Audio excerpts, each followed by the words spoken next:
The fluorescent lights buzzed overhead as Zara Williams sat quietly at gate 17, her vintage Louis Vuitton bag resting beside her chair. The leather showed years of travel, scratches telling stories of countless adventures across 3 continents.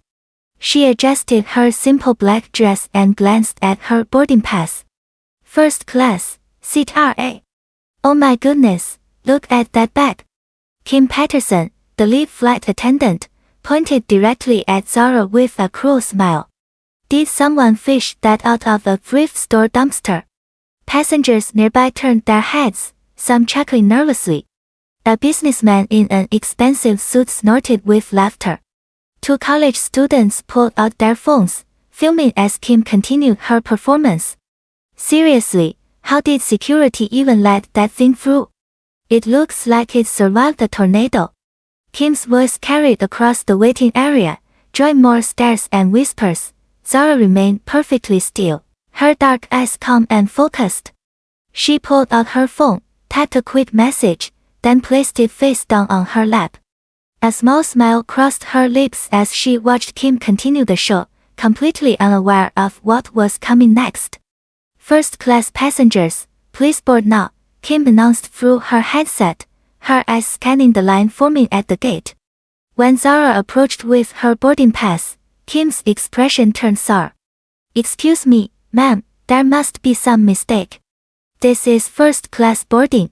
Kim examined the ticket with exaggerated confusion. Are you sure this is yours? Yes, seat 2A, Zara replied softly, maintaining her dignity. Kim snatched the boarding pass, making a dramatic show of studying it. Well, there's been a computer error. You'll need to sit in 34F. Middle seat in the back. Sorry, nothing I can do about it. The passengers behind Zara murmured, phones still recording. Some shook their heads in disgust, others seemed entertained by the spectacle. A teenager whispered to her friend, this is going viral for sure. But my ticket clearly shows. Zara began. Ma'am, please don't hold up the line. Take seat 34F or you'll miss this flight entirely. Kim's voice dripped with false authority and satisfaction. Zara nodded gracefully, stepped aside, and sent another text message. Her fingers moved quickly across the screen, then she slipped the phone into her pocket and walked down the jetway, her head held high despite the whispers following her. The aircraft doors had just sealed shut when suddenly, they reopened with a mechanical hiss. Kim frowned, checking her watch. The flight was scheduled to depart in 2 minutes. What's happening? She muttered into her headset, but received no response. Heavy footsteps echoed through the jetway. 2 airport security officers in crisp uniforms stepped aboard first, their expressions serious and professional. Behind them walked a tall man in an impeccably tailored navy suit, his silver cufflinks catching the cabin lights. His presence commanded immediate attention. Kim straightened her uniform, putting on her brightest smile. Good evening, sir. I'm sorry, but we're about to depart. Do you have a boarding pass? The man's dark eyes swept the cabin methodically, landing briefly on Zara in the back before returning to Kim. He carried himself with quiet authority, his expensive leather briefcase suggesting someone of considerable importance. I believe there's been some confusion about seating arrangements, he said calmly, his voice carrying a hint of controlled anger that made several passengers look up from their phones. The man reached into his jacket pocket and produced a gold-embossed business card. Allow me to introduce myself. Marcus Chen, Chief Executive Officer of Pacific Airways. Kim's face went white as snow. Her hands began trembling as she stared at the card, then back at his face. The cabin fell completely silent except for the hum of the air conditioning.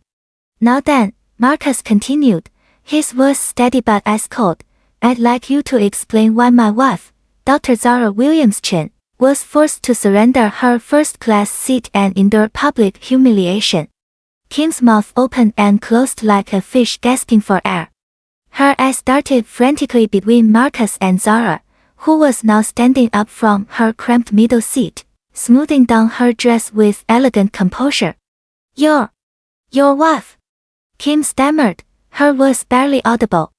I watched the entire incident through our live security cameras, Marcus said, pulling out his phone to show the recorded footage. Every word, every laugh, every moment of cruelty. The gate cameras captured everything perfectly. Passengers began whispering excitedly, phones recording this unexpected turn of events. Kim swayed slightly, gripping the nearest seat for support as the reality of her situation crashed down upon her. Kim Patterson, your employment with Pacific Airways is terminated immediately, Marcus announced firmly. Security will escort you off this aircraft. The two officers stepped forward as Kim's legs nearly gave out. Please, sir, I didn't know. Ignorance is no excuse for racism, Marcus replied sharply. He turned to address the entire cabin through the intercom. Ladies and gentlemen, I sincerely apologize for this disgraceful behavior. Pacific Airways will implement mandatory sensitivity training for all staff within 30 days. The passengers erupted in applause as Kim was led away, her face buried in her hands. Marcus walked to the back of the plane, gently taking Zara's hand. Ready to go home, Dr. Williams Chen? He asked softly, his anger melting into tenderness. Zara squeezed his hand, her eyes sparkling with quiet triumph. Always ready when I'm with you, Mr. Chen. Together, they walked to their first-class seats while the cabin buzzed with excitement. Justice finally served at 30,000 feet.